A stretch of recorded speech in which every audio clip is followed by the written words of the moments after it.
alors que Biaggi n'est pas beaucoup plus rapide que Rodriguez. Hein. Il lui prend 5 à 6 dixièmes, ce qui est pas mal, mais...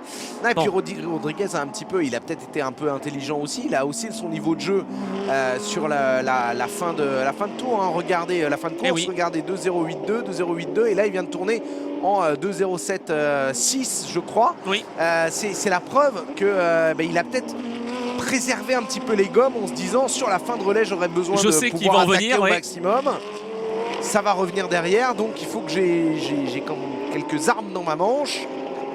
Oh, ça va peut-être passer pour Caldarelli quand même, hein, à force de se montrer dans les rétroviseurs, mais enfin là on l'aperçoit. Il faut reconnaître que sur ce premier freinage est très compliqué, c'est très difficile de dépasser sur ce premier freinage. Or c'est indirectement la meilleure zone pour le faire. Oui, c'est ça. Donc du coup sur la suite, on arrive très rapidement dans une configuration de petit train. Et puis le vrai problème pour Caldarelli, je crois, et on l'a vraiment l'illustration à l'image, c'est que l'Aston Martin est très rapide dans les vitesses de pointe. Et du coup, même s'il est bien placé dans les virages, à la relance, il perd forcément quelques mètres. Et Johan Anki étant un très bon pilote, il est capable de freiner très tard avec cette voiture. Et là, je crois que c'est Kyoki surtout qui va profiter. Kyoki est bien placé. Hein. Oui, puisque Caldarelli se met à l'extérieur. Du feu. Oui. Voilà, ici il pourrait bien se placer, Caldarelli, et il est bien placé. Mais le problème, c'est que l'aspiration ne fonctionne pas idéalement pour la Lamborghini. Alors que Kyoki, lui, dans ce virage-là, il part beaucoup plus large que le vibreur depuis environ 6 tours. Il s'est fait une nouvelle trajectoire. Regardez ça, les 5 premières c'est magnifique, c'est magnifique. Elles sont à regrouper en 2 secondes à peine. Rodriguez qui a l'air d'être quand même un petit peu en difficulté, c'est peut-être... On l'a dit, on le savait. Contact, et le premier à tomber, c'est Thomas Biaggi, mais elle n'est pas finie cette bagarre. Loin s'en faut. Oh, quelle surprise! J'aurais jamais imaginé c'était... Thomas Biaggi qui s'est loupé dans son attaque sur Roldan Rodriguez et qui du coup a surpris un peu tout le monde. Johan Anki à l'aspiration derrière, à mon avis, ne pouvait pas faire grand chose pour éviter le contact. On espère que les commissaires ne vont pas pénaliser Johan Anki sur ce coup-là parce que je pense sincèrement qu'il n'avait pas grand chose, il ne pouvait pas éviter le contact. Ça a fait peur en tout cas à Andrea Caldarelli qui a complètement lâché le contact avec l'Aston et qui maintenant est sous la menace de Marco Kyoki. Ah, c'est très surprenant. Je m'attendais plus à un contact entre effectivement Anki et Caldarelli, plus que Anki et Biaggi. Eh bien voilà, en tout cas, on l'avait imaginé. Eh bien c'est arrivé. Il arrivait vite quand même, Anki. Ouais, mais j'ai l'impression qu'Anki arrive vite, mais bon. Non, c'est vrai qu'Anki arrive vite, mais je pense que la trajectoire n'est pas tellement et pas tellement orthodoxe de la part de Thomas Biaggi sur l'entrée dans la chicane. Oui, c'est vrai qu'il ouvre quand même une porte gigantesque pour essayer de raccourcir et de passer le plus vite possible. Et oui, parce qu'il suivait la trajectoire de Rodriguez en fait. Il ne s'imaginait pas que derrière Anki était si proche. Oui.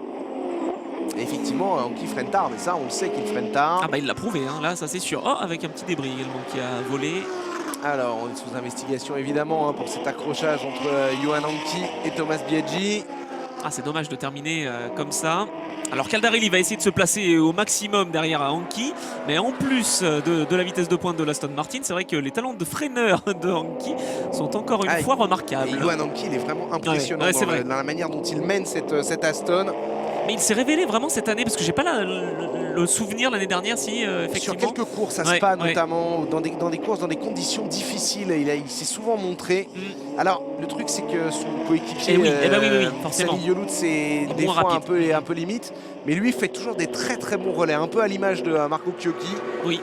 Il est toujours dans les bons coups, c'est un pilote très véloce, très régulier. Et surtout qui est extrêmement difficile à dépasser, spécialiste évidemment de GT. Oui, et c'est vrai que ça fait quelques années déjà qu'il roule en Aston Martin et je crois même qu'il roule en Grande-Bretagne, si je ne dis pas de bêtises. Voilà, donc c'est vrai qu'il commence à bien la connaître cette voiture. C'est d'ailleurs la seule voiture qui est plus ancienne, on va dire, dans ce groupe de 4.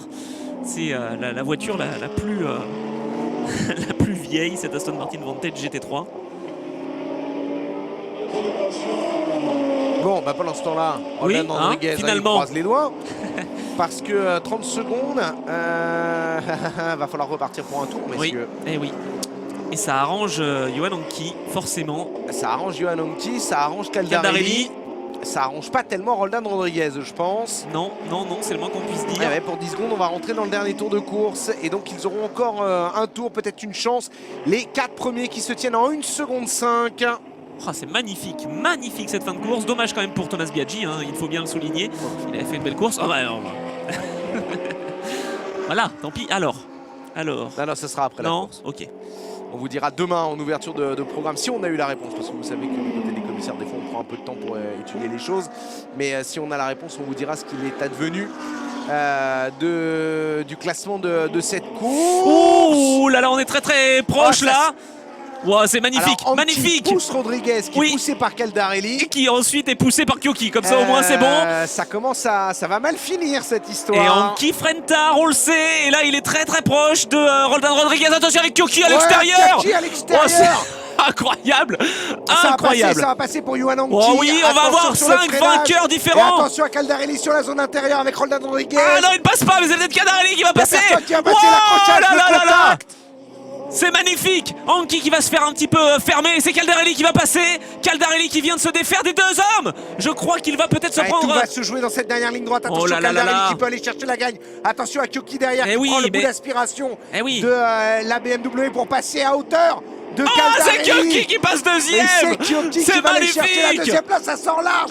Attention à Caldarelli qui peut encore Caldarelli récupérer la 3e place dans le dernier virage. Et attention, on a encore un freinage particulièrement compliqué à négocier. Attention avec Caldarelli juste à côté de Kyoki. Et finalement Roldan Rodriguez qui a profité. Qui va aller chercher sa victoire. C'est incroyable. Alors qu'il est incontestablement le moins rapide des 4. Oui, ça c'est certain. Alors on a quand même on va dire une hiérarchie qui a été remise dans l'ordre. Hein. Kyoki qui est plus rapide que Caldarelli, qui est plus rapide que Anki.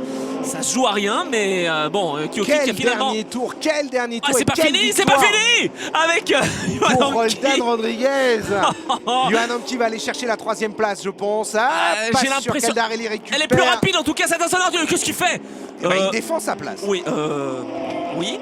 C'est de la défense là ou c'est de l'anti-jeu? On peut être content. Oui, enfin, je vous rappelle quand même que sur les 6 derniers virages, il y a dû y avoir 12 contacts. Donc on va pas commencer à rentrer dans le A, mais il a changé 2 fois. Il n'a pas été propre, oui, c'est ça. Quelle victoire pour Roldan Rodriguez et Vivian Ramos.